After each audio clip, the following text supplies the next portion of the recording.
Behold is about what happens when a family loses a son in a school shooting. And as they deal with their grief, it is revealed to Ginny the mom and her family that her dead son may have caused the rampage by bullying the shooter, their son's murderer. Here's a small example of what the film will look like and feel like. No one wakes up in the morning knowing it's the day they're going to die. It wasn't their plan for that day. They wake up, take a shower, eat their breakfast. That day will happen to all of us. But what if that day already happened to you and you didn't know it? Mama, help. What? Honey, what's wrong? I'm hiding. And someone here with... Oh my God! Mama! Rachel!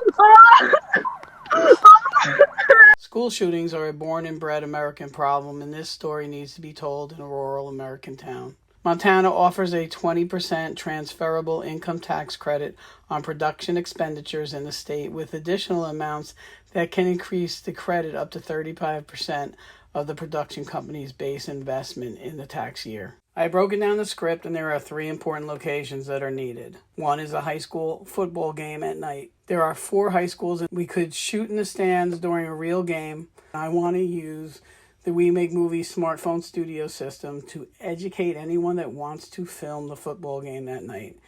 Educate them and send them out into the stadium.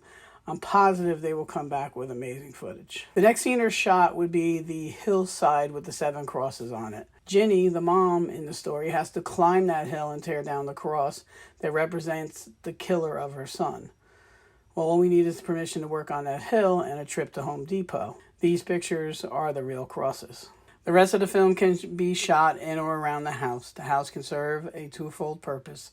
It can house 4 to 8 members of the production team and can be used as a family home and set. A furnished house in the Missoula area can rent anywhere from $1,500 to $3,000. I would also like to introduce another element into this story. I want to find a local indigenous teen to play Rachel, and then I'd like to do what I love to do best: surround her with faces and talents of We Make Movies members. The destruction that a school shooting causes does not end with the funeral or the jailing of the murderer. The pain and destruction continues to trickle down for years and years. Now, we can talk about this, we can write about this, but there's only one medium that can embrace and inspire audiences all at the same time, to motivate people to do something about this epidemic of violence. Only film can do this. Thank you for listening. I'm Tom Cavanaugh.